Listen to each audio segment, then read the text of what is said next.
tem pesquisa saindo do forno, mais e mais, né, Ronald?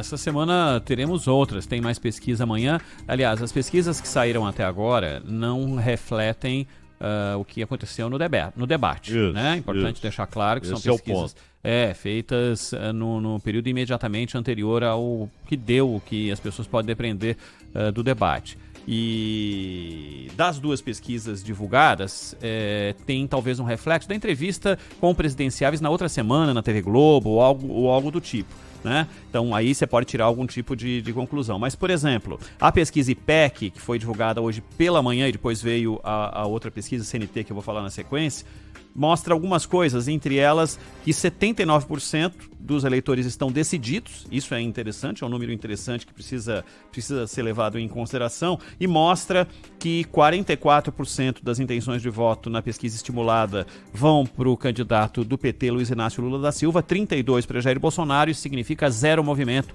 com relação à última pesquisa, com Ciro Gomes com 7%, Simone Tebet com 3%, Luiz Felipe Dávila com 1% e todos os outros não pontuaram. E na pesquisa CNT-MDA, a distância é um pouco menor, a distância da pesquisa que eu citei há pouco, 44 para 32, de 12 pontos, e na pesquisa CNT-MDA a diferença é de 8,2 pontos de Lula para Bolsonaro, Zaidan.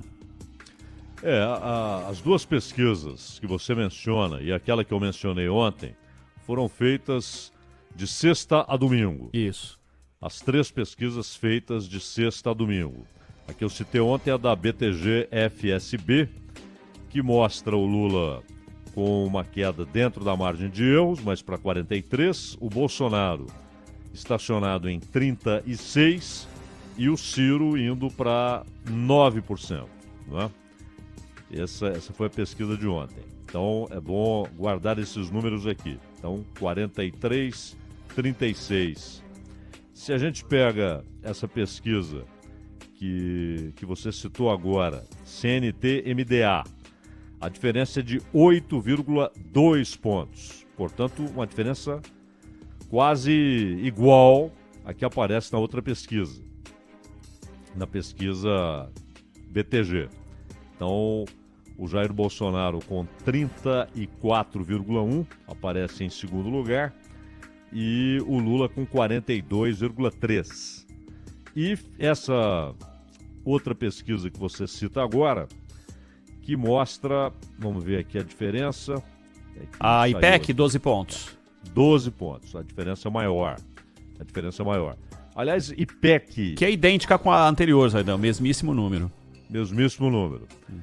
IPEC e Datafolha, principalmente Datafolha, são as que dão a maior vantagem para o Lula. E são as duas que trazem números que apontam para a possibilidade de vitória no primeiro turno. As outras não, porque aí você faz a soma dos outros candidatos todos. Né? Não é apenas a diferença, é óbvio, para o Bolsonaro, mas para saber se, considerando votos válidos, se um candidato tem 50% mais alguma coisa, já que com 50% dos votos mais um voto, o sujeito está eleito no primeiro turno. Agora, o evento mais importante da campanha aconteceu domingo. Então, convenhamos, as pesquisas que serão feitas agora, já depois do debate, elas terão um resultado muito mais importante. Porque um evento como esse não é como um vento que passa e nada muda, né? É provável que haja mudanças, não acredito que mudanças radicais, né? Que o cenário se modifique extraordinariamente, muito menos a ordem dos candidatos, dada até aqui desde sempre, né? Lula, Bolsonaro, Ciro, Simone e depois os demais ali, ora com 0,3, 0,5, ora com uma manifestação de intenção de voto que nem chega a ser considerada, então é zero, isso acontece com a maioria dos candidatos, mas quem aparece com alguma pontuação, essa ordem nunca se modificou, desde que ficou só a Simone da turma da tal terceira via. Saíram Moro, Ciro, etc. E a Soraya Tronic entrou no lugar do Bivar, mas o Bivar também tinha uma intenção de voto inexpressiva, insignificante. Então isso não alterou o quadro em coisa alguma até aqui. Mas o debate, ele... Primeiro, aquela ideia, né, Ronald? Por exemplo, para Simone Tebet, para Soraya Tronic, que estão no Senado, a visibilidade que você tem é extraordinária. A Soraya Tronic, ela até 2018, quem a conhecia, né? Se não amigos e parentes, não é verdade? Uhum. E quem a conhecia ali na vida particular. Ela se torna senadora, não é deputada estadual, vereadora, ela se torna senadora, uma campanha muito colada no Bolsonaro. Ela está no meio do mandato, mas ela tem, neste meio de mandato, uma visibilidade que ela nunca teve, aparecendo num debate em rede nacional, se apresentando como candidata à presidência da República. Então isso dá um ganho em termos de popularidade, das pessoas conhecerem, o nome já é associado à pessoa, né? E isso tem um peso para quem vive de votos, que é um negócio excepcional, é uma oportunidade excepcional. E o mesmo vale para a maioria absoluta. A maioria tem na campanha a chance de dar um oi, de aparecer. Muita gente faz isso sabendo que não vai ganhar. Mas é a importância de ter o nome ali numa campanha majoritária que dá muito mais visibilidade. E ela que está num cargo que a disputa é majoritária. Agora, as pesquisas que sairão agora, que serão feitas agora, que estão sendo feitas hoje, amanhã, depois de amanhã, eu acho que elas merecem uma consideração muito maior, porque elas acontecerão ou estão acontecendo depois do até aqui mais importante evento da campanha, né, Ronald? Zaidan, sem dúvida. E tem um outro evento que já aconteceu e que aí é uma questão de avaliar com a campanha do presidente Jair Bolsonaro se esperava algo diferente do que essas pesquisas que estão mostrando agora apresentam, que é o pagamento, né? O pagamento do Auxílio Brasil, que a cada dia que passa, mais pessoas têm acesso. E a resposta se imaginava que pudesse ser nessas pesquisas já um pouco mais representativa. Então esse é um dado também tão importante quanto o debate, e o debate é na campanha mesmo o que de mais importante aconteceu até agora, mas tem um efeito importante também, que é o bolso das pessoas. De que maneira o bolso das pessoas mais pobres será impactado pelo dinheiro que vai entrar na conta. E não houve, pelo menos nessas pesquisas, um número relevante de mudança de cenário. É legal a gente acompanhar para ver se nessas próximas, com mais auxílio caminhoneiro pago, com auxílio taxista, com as pessoas que estão recebendo 600 e não 400 reais, se isso vai ser demonstrado, porque até agora não apareceu de forma relevante. E outro aspecto, quando você fala da Soraya Tronic e da Simone Tebet, a pesquisa mostrou, e eu estava olhando alguns quadros dessa pesquisa, que não necessariamente estão nessa matéria que eu te mandei, mas que falam sobre reconhecimento dos candidatos. No caso da Simone Tebet, que eu acho que tem aí uma mínima perspectiva do que vem pela frente, porque ela teve um bom desempenho no debate, na opinião de muita gente, a questão é que a pesquisa mostra que ela é desconhecida para 45% dos eleitores. Então quase metade dos eleitores pesquisados não sabem quem ela é, nunca ouviram falar dela. Ou seja, há um lastro de crescimento, uma possibilidade de crescimento, que é diferente do lastro de desconhecimento do Ciro. O Ciro já é conhecido por muito mais gente, quase 90% dos entrevistados sabem quem é o Ciro Gomes. Então, talvez a campanha do MDB, MDB que eu digo, a campanha do MDB com a Simone Tebet, não o MDB que não a apoia, porque se falar em partido a gente vai ter que separar o que é apoio e o que não é apoio, né? Ela mesma fez isso domingo. Falou. Dos MDBistas que são contra ela. Sim, né? Que apoiam, aliás, o MDB tem gente apoiando de tudo que é lado, e uma parte de caciques apoiando Lula, né? E de caciques importantes do partido. Então, esses são dados relevantes que precisam ser levados em consideração nessa próxima pesquisa, porque se o debate para muita gente foi relevante, e a Simone, nessa pesquisa que a gente falou agora, é desconhecida para muita gente, talvez ela tenha se feito conhecer. E em se fazer conhecer, você pode ter três reações. A indiferença, gostar ou não gostar. O ficar parado no lugar não significa lá grande coisa, mas pelo menos você se apresentou, né, Zaidan? Sim. Eu não... não vejo espaço para aquelas mudanças que já assistimos em outras campanhas, né? Do sujeito que sai de 3 e ganha a eleição. Só que... Com mais tempo já aconteceu, mas não tempo. desse jeito, né, Zé? Com muito mais tempo. Quando menciona o Dória com 3% e o Dória ganhando no primeiro turno, estamos falando de meses e meses e meses. Celso Pitta, aqui em São Paulo. Agora falta um mês e alguns dias para a eleição, para o primeiro turno. Né? E no caso do Bolsonaro, a expectativa dele e dos que o apoiam, e obviamente do grupo que o cerca ali no Palácio, daqueles que idealizaram o Auxílio Brasil, a expectativa é, primeiro, a primeira meta era garantir segundo turno, claro. E a segunda meta é reduzir rejeição. Porque aí você tem aquilo que... o segundo turno é uma outra eleição. Não é bem assim. Tá na base de 55 a 45, Zaidan, do presidente para o ex-presidente. Depende do quanto você leva de rejeição para o segundo turno. Senão não é outra eleição. Você pode chegar inviabilizado no segundo turno. Você tem voto suficiente para ir para o segundo turno, mas não tem voto suficiente para ganhar a eleição. Agora, como há uma rejeição, que a gente já disse aqui, a gente percebe, o Bolsonaro já teve pesquisa falando em mais de 60% de rejeição.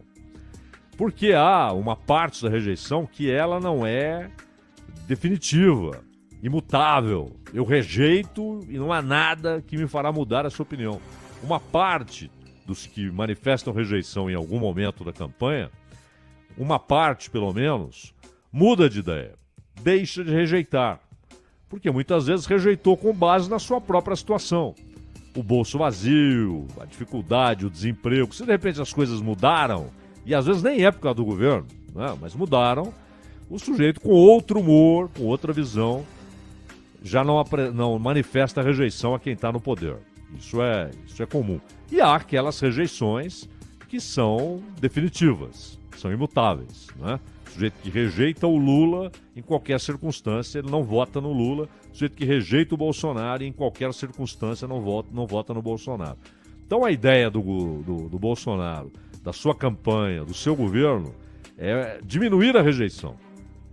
A primeira meta era garantir o segundo turno, ir para o segundo turno.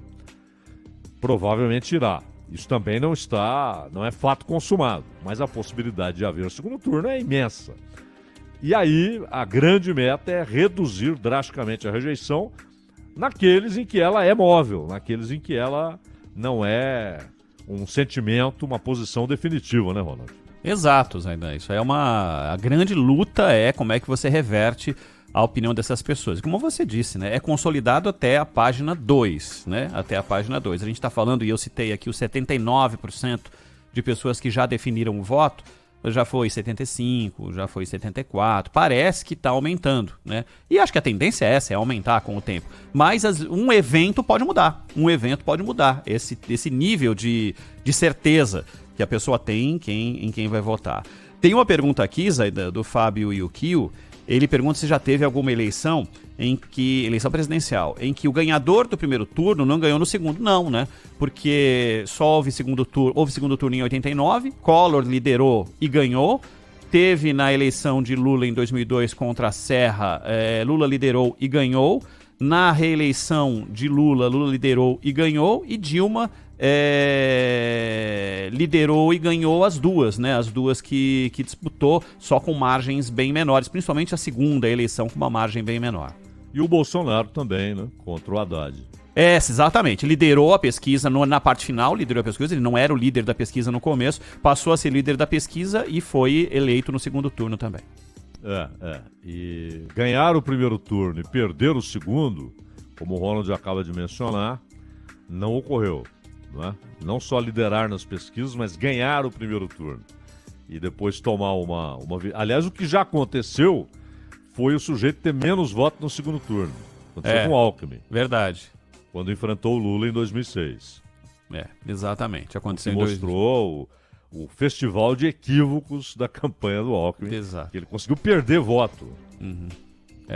E, bom, de lá pra cá, a gente sabe o que aconteceu com o PSDB, que depois perdeu o pleito seguinte. Aliás, as disputas foram polarizadas entre os dois partidos sempre, né?